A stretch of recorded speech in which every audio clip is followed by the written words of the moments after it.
Oi pessoal, bem-vindos a mais uma semana aqui no canal. Mais um tema a ser discutido, mais uma proposta de redação. Já peço que você curta e compartilhe esse vídeo, passe para todos os seus amigos, para que a gente possa alcançar o maior número de pessoas aqui nesse canal. Peço que se inscreva aqui no canal se ainda não for inscrito. Ative o sininho de notificação para não perder nenhuma novidade. Me segue lá no Instagram do meu projeto, para que você possa interagir e trocar conteúdos com a página. Hoje nós vamos discutir sobre a sociedade de consumo e seus resíduos, desafios e solução. Já vou avisando que a proposta de redação estará aqui no link da descrição, com os textos motivadores, e também estará no link da descrição o grupo de Telegram, né? O link você vai encontrar para você entrar nesse grupo, me encontrar, que eu faço a correção durante o fim da semana. E também a gente tira dúvidas, a gente troca conhecimentos, é bem legal o grupo. Então, se você quer saber mais sobre esse tema, quer atualizar repertórios, argumentos, entender um pouco sobre esse eixo temático do Enem, vem comigo!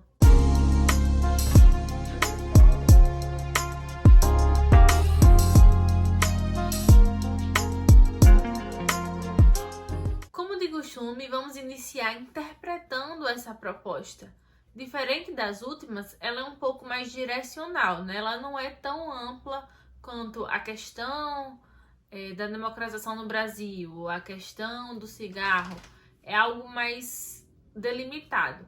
Então, a gente tem aí a sociedade de consumo e os seus resíduos. Ou seja, você vai ter que falar na sua tese, no meio do seu desenvolvimento, você vai ter sempre que lembrar que você vai estar falando sobre o problema do lixo, sobre o problema do esgoto, sobre o problema desses resíduos causados pelos seres humanos, porém que eles vão estar ligados a esse consumo excessivo. Então você tem que deixar isso claro na tese, isso é importante, e citar isso algumas vezes durante o texto. Então, sua tese deve ser essa, né? Basicamente, porque não tem muito o que falar, né? A gente sabe que sim, o consumismo exagerado gera o aumento dos resíduos. Então, não tem como ir contra a um fato. Sua tese deve ser, então, que esse consumismo desenfreado causa um aumento, né, desses resíduos e que isso se configura como uma problemática porque as pessoas ainda não sabem o que fazer com isso, né? Porque não fazem de maneira correta, porque não se preocupa, ou que isso tem que ser discutido. Essas são suas possíveis teses. Quando na proposta veio os dois pontos e veio desafios e soluções, isso já nos delimitou. Por quê? Eu não posso simplesmente trazer as causas desse problema. A causa desse problema é o consumismo, tá? É o que a proposta está abordando. Existem outras causas, mas a que a proposta está abordando é esse. Ela me pede desafios e soluções. Se na minha argumentação eu começo a falar só sobre as causas do problema, vai estar errado? Claro que vai. A causa já te deu. Ele quer os desafios e as soluções. Alguns possíveis caminhos aqui. Você pode trazer dois argumentos sobre os desafios. Por quê? Porque a solução vai estar na intervenção. Então, lá na introdução, você pode dizer que isso é preciso resolver. Você pode também trazer já na sua intervenção, você vai ter que trazer uma solução. Então, a solução ela vai estar na sua redação.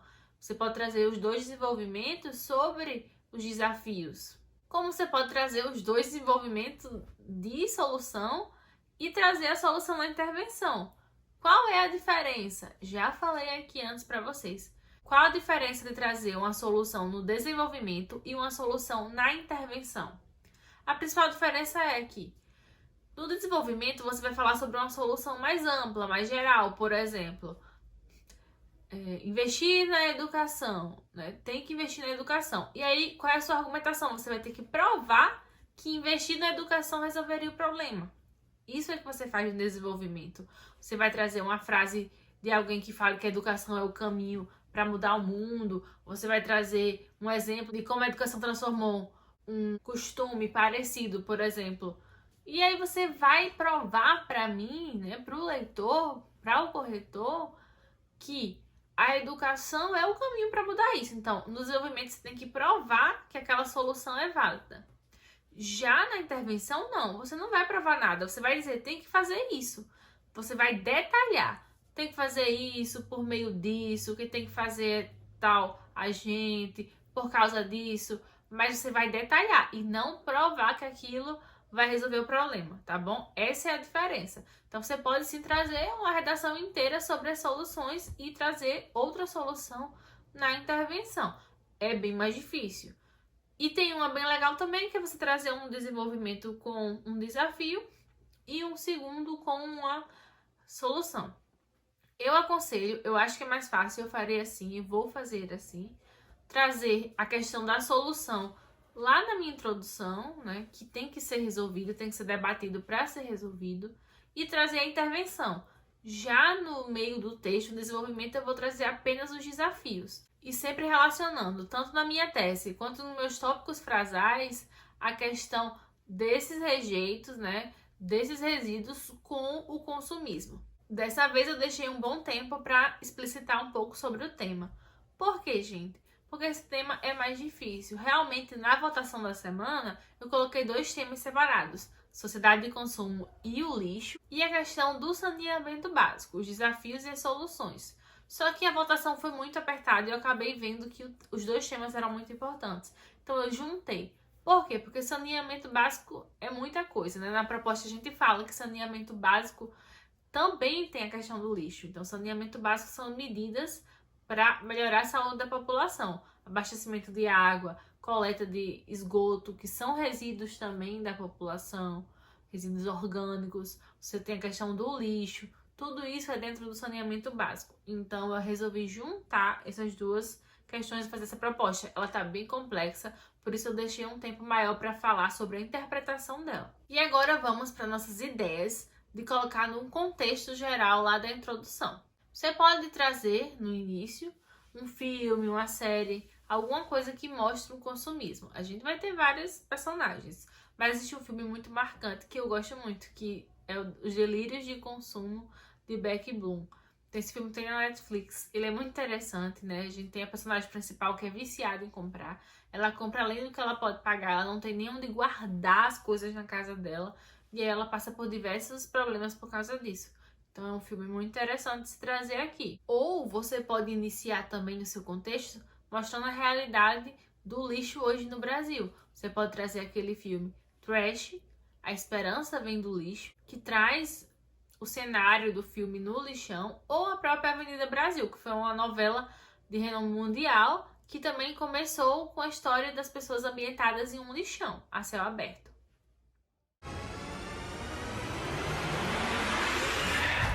Então vamos lá. Próximo contexto é aquele que eu amo, mas não tem como não trazer aqui, gente. Não é porque eu gosto dele, eu realmente gosto dele, eu sempre uso ele, mas aqui ele é perfeito. É a Revolução Industrial. Gente, preste atenção. Quando foi que surgiu o capitalismo? O que é capitalismo, tá? Capitalismo é um sistema econômico onde a gente tem os bens, a propriedade privada e principalmente o consumo como centro desse sistema econômico. Quando surgiu o capitalismo? O capitalismo surgiu basicamente da transição da Idade Média para a Idade Moderna, quando a gente teve a ascensão daquela burguesia. Tudo bem, gente, o capitalismo já vem desde essa época. O capitalismo fez com que a gente associasse o poder aquisitivo, o poder comprar ao poder, né? Então, eu domino, eu tenho poder na sociedade quando eu posso comprar alguma coisa. Então, ele é muito forte, ele traz esse consumismo muito forte por essa vertente. Mas além de já ter vindo desde essa época do início do capitalismo, o consumismo sempre existiu na história da humanidade. As pessoas que tinham dinheiro sempre gostaram de consumir mais do que precisavam, que podiam. Só que antes da Revolução Industrial, isso estava limitado às pessoas que estavam nas mais altas classes, as pessoas que tinham muita condição financeira. Após a Revolução Industrial, com as tecnologias, com a produção de bens em massa, você pode ter aquela população, né, a massa mesmo, o povo, podendo comprar muito também. Novos trabalhos, remuneração era ruim, mas tinha remuneração. E aí você tinha um consumo em massa, como eu falei, você poderia comprar mais. Então, trouxe à tona isso também. E outra coisa que possibilitou o aumento desse consumismo nos dias atuais foi o aparecimento, o desenvolvimento das mídias de massa.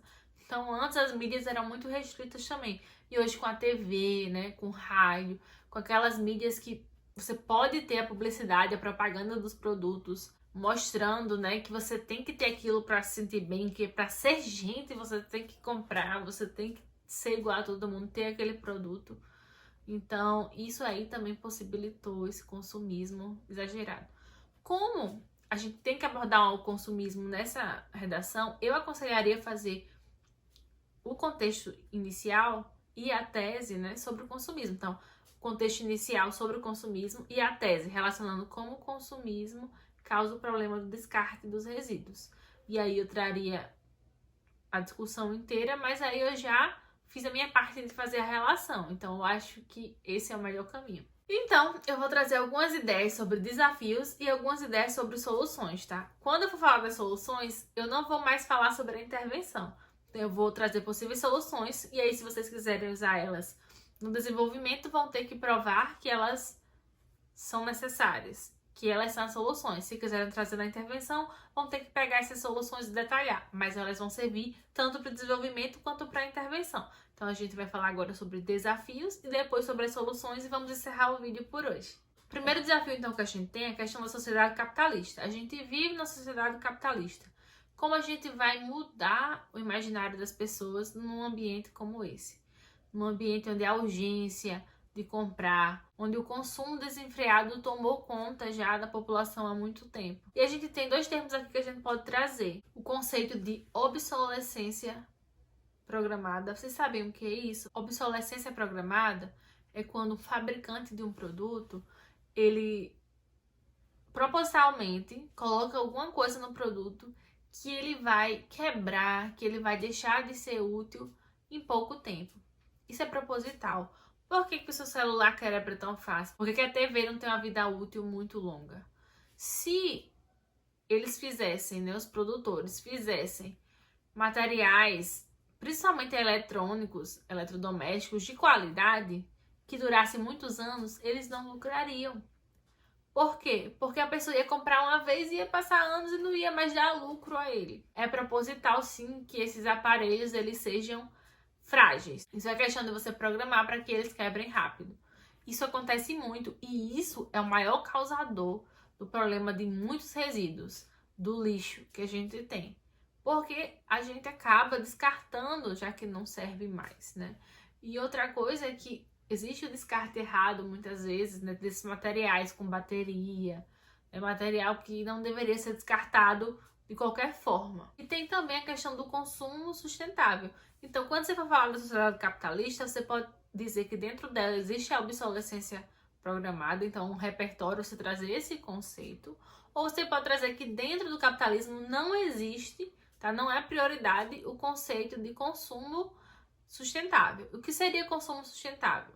É você consumir coisas que estão retirando menos recursos naturais, que estão dando um emprego, condições de emprego decentes para aqueles que produzem, que trabalham na linha de produção e que também estejam utilizando materiais que se reutilizam, que se reaproveitam. Consumir com sustentabilidade seria isso. Pensar nisso na hora de comprar, de consumir algum produto.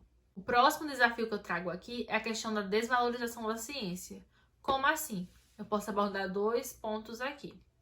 Ao desvalorizar a ciência, eu não acho que o descarte do lixo, que o descarte de resíduos errados, que esse descarte, ele é prejudicial.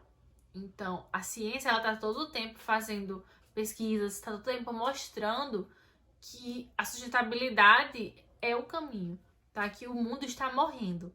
Mas muitas pessoas descreem da ciência. Existem por aí várias teorias da conspiração, que o aquecimento global não existe, que isso não existe, que os cientistas querem dominar as grandes potências e várias loucuras. Então, desvalorizar a ciência faz com que a gente não se alerte, né, para os problemas que ela mostra. Mas, além disso, tem outra coisa. A ciência é o caminho para a gente criar novos métodos para reciclar a matéria, seja orgânica no esgoto, seja inorgânica no lixão, nos resíduos sólidos. Então, a gente tem que entender isso.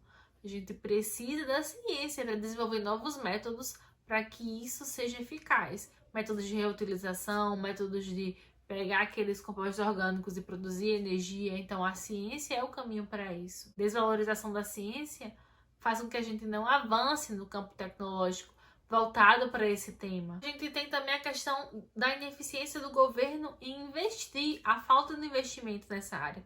Aí você pode dizer que nos últimos anos tem aumentado, sabe? Esses recursos eles têm aumentado nos últimos anos. Tanto que teve as leis, né? A gente até viu o marco do saneamento básico, mas está lá na proposta, então você não pode trazer. Mas tem vários avanços nos últimos anos. Porém, esse dinheiro não é bem empregado, ele não está dando retorno e ele ainda é muito pouco. Gente, saneamento básico. Você descartar o lixo corretamente, você reaproveitar aquele lixo, você pegar os resíduos de uma família, por exemplo, um resíduo orgânico do esgoto e transformar aquilo em uma água reutilizável, fazer o tratamento. Então, tipo assim, são coisas básicas. Ter saneamento básico é uma coisa básica, né, da saúde, de qualidade de vida. Então, hoje em dia a gente tem mais de 40% dos brasileiros, da população brasileira, não possui saneamento básico. Então é muito absurdo. A gente viu isso na proposta aí, foi um dado que foi trago nos textos motivadores. Outra coisa é a questão da desigualdade social. A gente vê que os bairros, né, as cidades, os estados que não têm ainda saneamento básico, ou não tem uma coleta seletiva, ou não tem um descarte adequado desse lixo, né, desse esgoto, são locais de vulnerabilidade social. São lugares de pessoas que têm um poder aquisitivo menor. Por que os governantes, por que a classe dominante ela vai se preocupar? Quem está no poder não se preocupa, porque não são eles que passam por isso. Então a desigualdade ela é um desafio. Essa questão do individualismo, né, da sociedade contemporânea, que é muito individual. Não me importo com a qualidade de vida do outro. As pessoas não sabem, muitas vezes, nem o que é qualidade de vida, né? As pessoas que estão em uma situação de vulnerabilidade maior. Você vem para outra parte que é ligado a isso também, que é a falta de conhecimento, né? As pessoas não têm conhecimento, principalmente os mais pobres, sobre o que é saneamento básico e que é um direito básico deles, né? Da dignidade humana. Então a gente não sabe o que é. A gente não entende o que é um direito, a gente não tem como reivindicar e lutar por isso se a gente não sabe, né? Então o desconhecimento ele é muito bom para o governo, muito bom para quem vai gastar com isso, tá? Mas é muito ruim para quem precisa desse serviço, que somos todos nós, humanos, né? Saneamento básico, eu vou falar isso 10 milhões de vezes nesse vídeo, porque é uma coisa essencial à dignidade humana, tá? Podem trazer também Declaração dos Direitos Humanos aqui, Constituição, qualquer coisa que traga o direito dessas pessoas. E a outra coisa, outro desafio é a falta do costume que a gente criou aqui no Brasil, né? A gente não tem costume de fazer coleta seletiva. Todo bairro, toda cidade deveria ter coleta seletiva. É muito importante você separar o lixo, você pegar aquilo para reciclar, para reutilizar. Então, eu vou trazer alguns dados para vocês verem como é o descarte de lixo hoje no Brasil. Segundo o Fundo Mundial para a Natureza, o Brasil é o 4º país no mundo em produção de lixo. É o 4º país que mais produz lixo no mundo. Segundo o Celurb, Sindicato Nacional de Empresas de Limpeza Urbana, é o Celurb. Segundo uma pesquisa que ele fez, mais de 50% das cidades brasileiras descartam seu lixo de forma incorreta. E o índice de reciclagem desse lixo é apenas de 3,7%. Hoje, o Brasil, a maior parte do seu lixo é descartado em lixões e aterros. Se vocês pesquisarem um pouco, vão ver que foi colocada uma meta para que até 2014 deixasse de existir lixões e aterros, né? Não conseguiram, botaram para 2021. E aí não conseguimos de novo, vamos ver até quando vão prorrogar essa questão do lixo e do aterro. Lembrando que os lixões e os aterros dão emprego a muitas pessoas, né? Então é outro problema, que as pessoas fizeram disso, do lixão, um meio de vida, as pessoas pobres. Então a desigualdade social fez com que as pessoas dependessem disso também e é um desafio para resolver esse problema. Vamos pensar agora nas soluções. Primeiro, investir na ciência, né? Lembra que investir na ciência a gente vai ter mecanismos de pesquisa, né? De alerta sobre essas coisas, né? De realmente mapear como está a questão e também criar novos métodos para resolver o problema. Então, investir na ciência. Vocês podem trazer aquela frase de Nelson Mandela, que a educação é a arma mais poderosa para mudar o mundo, né? Tem várias frases nesse sentido. Outra coisa é investir também no descarte adequado desse lixo. A gente precisa de um investimento maior na mudança desse paradigma. Investir na tubulação, rede de esgoto, né? Porque a gente tem que pensar no lixo orgânico também, gente. A gente tem que pensar, por exemplo, nos resíduos de uma casa, que hoje a gente tem uma população muito maior, né? Que a atualidade nos permitiu isso e a gente tem esse descarte errado do esgoto. Investir na coleta seletiva, nos 3 R's, reduzir, reciclar e reaproveitar. Você pode trazer um em cada desenvolvimento, você pode trazer os 3 em um desenvolvimento. Reduzir um pouco o meu consumo para reduzir também os meus resíduos. Reaproveitar, pegar uma garrafa plástica, por exemplo, e no lugar de jogar fora, usar para guardar alguma coisa em casa, uma água, pegar uma sacola plástica que eu peguei no supermercado e colocar lixo, então estou reutilizando, tá? Reaproveitando, reutilizando. E também reciclar, pegar aquele material, aquela matéria-prima e fazer outra coisa do mesmo material com ela. Então a gente tem um processo geralmente que a gente precisa aquecer, derreter, e é um processo mais complexo. E você pode trazer conhecimento da biologia aqui. Você pode dizer que os seres humanos precisavam se inspirar na natureza, precisam enxergar que no meio ambiente, a gente tem processos cíclicos. A matéria orgânica e inorgânica do planeta, ela não se cria do nada, ela não se desfaz do nada, ela não é descartada, ela é um ciclo. Então, por exemplo, o oxigênio hoje que está na atmosfera, amanhã vai estar dentro da minha célula, no outro dia ele vai voltar para a atmosfera como CO2, e aí a planta vai pegar e vai fazer fotossíntese, vai liberar oxigênio novo para a atmosfera. Então, assim, a gente tem um exemplo da matéria orgânica, né, que vem, por exemplo, é produzido lá nos produtores, vem para nós, seres humanos, a gente come, vai passando na cadeia alimentar. Então, a gente tem que entender que toda a matéria no meio ambiente é cíclica. Tem o ciclo do nitrogênio, o ciclo da água. Você pode trazer como exemplo disso e falar que a gente precisa se inspirar nisso, porque a natureza ela está sendo bem-sucedida há milhões de anos fazendo isso no nosso planeta. Então a gente tem que se inspirar nesse sucesso. Tem que ter também campanhas na mídia, campanhas que o governo faça, palestra em escola, debate em ambiente público, para conscientizar as pessoas do direito e do que é o saneamento, do que é o descarte adequado do lixo, tudo aquele problema que a gente falou da falta de conhecimento. Punir é interessante, pensar em leis mais severas, né, mais específicas para pessoas que cometam descarte inadequado. Também repensar as políticas nacionais, repensar todo o sistema que é muito complexo e muito antigo desse descarte de resíduos aqui no Brasil. Então eu acho que eu já falei bastante.